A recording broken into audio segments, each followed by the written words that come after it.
What's good, YouTube? It's your boy bro, back with another video. Today we're gonna talk about why you need to stop comparing yourself to other people in your field. So stay tuned and check it out. Peace.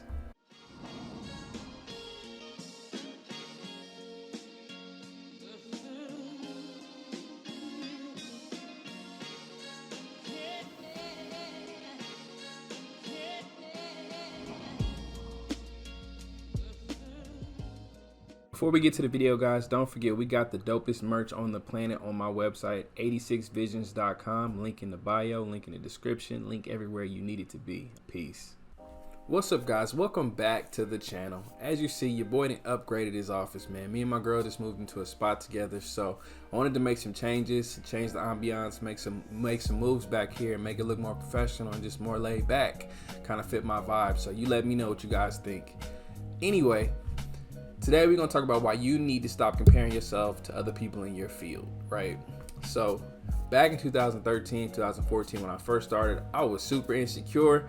I was super, sad, and I was just, kind of depressed, man. It was ruining my creativity because I was comparing myself to other brands in my field.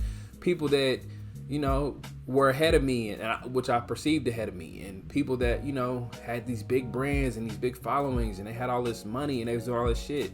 And it would ruin me, I would sit there for hours looking at like, damn, and hating. I was hating. I ain't even ashamed to admit it. I was hating.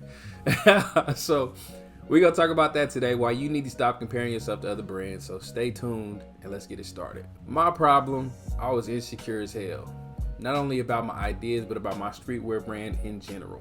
Comparing myself to other brands like Johnny Cupcakes, The Hundreds, and just other brands that I saw had dope shit. And I had dope shit, but in my mind, I wasn't like them. You know what I mean? I wasn't on their level. And I had to figure out why I was feeling that way. And I secretly admired them. I loved them so much. They inspired me so much till this day. But I had to take the venom out of that. I had to just stop hating. I used to get frustrated because I wasn't meeting my own expectations. I feel like most of us have created something behind the scenes and put all this love and time and effort into it, and in our minds we've built it up. We're like, man, when I put this on the market, I'm gonna be able to sell this much, I'm gonna be doing this shit, I'm gonna be doing that. And when you finally put it out there, it does nothing. It does shit. That was me.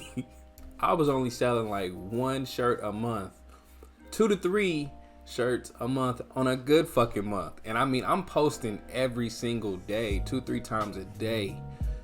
And it was hurting my soul, dog. Like, I would wake up, check my phone, check my emails, check if I had any sales, and it would just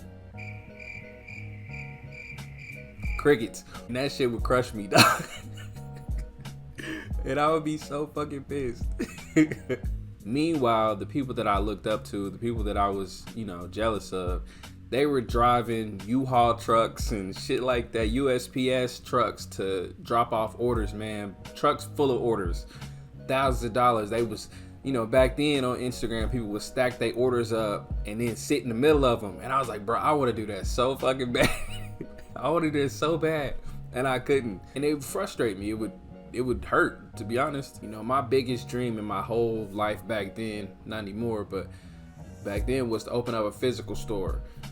A store where I sell my own merch, I sell shoes, Nikes or whatever, but I'm like, the main idea is to sell my own shit. Kind of like Diamond Supply Co. or like the Hundreds, you know what I mean? Like opening up a retail shop. Obviously in 2022, that'd be fucking stupid considering everything is online. Not only are we in a pandemic, but but back then that was my dream, and I even designed it in Illustrator, man. I had the themes down, I had everything down. So check out this little clip right here. I bet you're asking yourself, what did I do about this? How did I make this change to shift from being a victim to empowering myself? I started stalking these motherfuckers. I stalked them on social media, YouTube, old articles, press releases, anything I could read on them, I would read it. Like, I became obsessed with their growth and how they got there. And it turned from being a hater to being someone that appreciated their journey. You know what I mean? Because I learned that we all on our own shit. And I can't compare myself to anybody else. Because My journey is a one-of-one. Theirs is a one-of-one. Everybody that's watching this video, you're on your own journey. After doing research on them and watching an ungodly amount of YouTube videos, I learned that a lot of these dudes weren't independent. Me, I pay for my own shit. I hustle. I was like I told you, I was making $8 an hour. So once I upgraded my job and was making 13, I started investing back into my brand. So what I would do was I'd pay all my bills up and I'd invest the rest in my clothing, right? A lot of them don't have to do that. A lot of these guys, they have $1 million investors. They had celebrity friends that would wear their clothes and promote it for them. And they had, you know, just ungodly amounts of money. You know what I mean? To me, ungodly amounts of money back then was $500K and up. Like if I had that much, I would have just been chilling, designing, marketing my shit, getting paid, right? These guys, they had an advantage over me. I didn't have no celebrities. I didn't have no mentors back then that were gonna guide me through the process. And I had to figure out a lot of this shit on my own, right? And that's what you don't see behind the scenes. So while you're comparing yourself, your situation, you might not have the rich parents like they had. You might have student loans. Myself, got student loans. You might have that, right? You might have all these things going against you and you blocking your own blessings, your own growth, your own just advancement because you worried about what they got going on, right?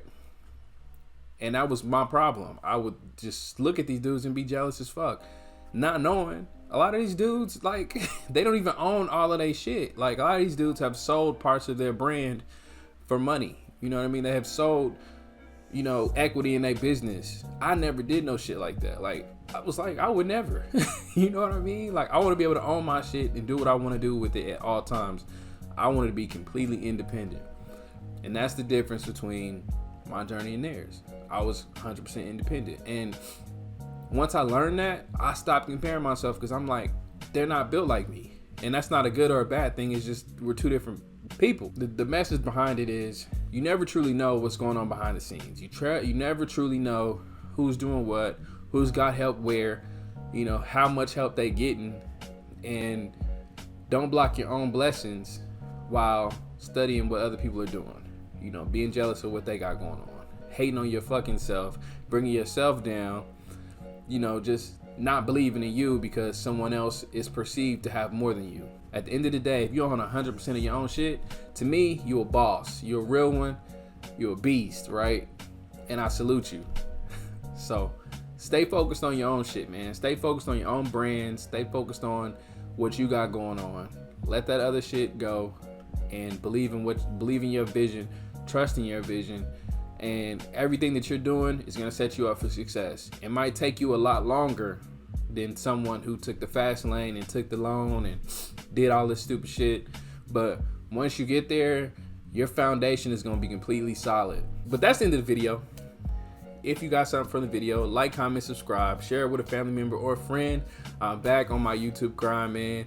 I'm back dropping these videos 2 times a week. So I will see y'all on Saturday. Peace.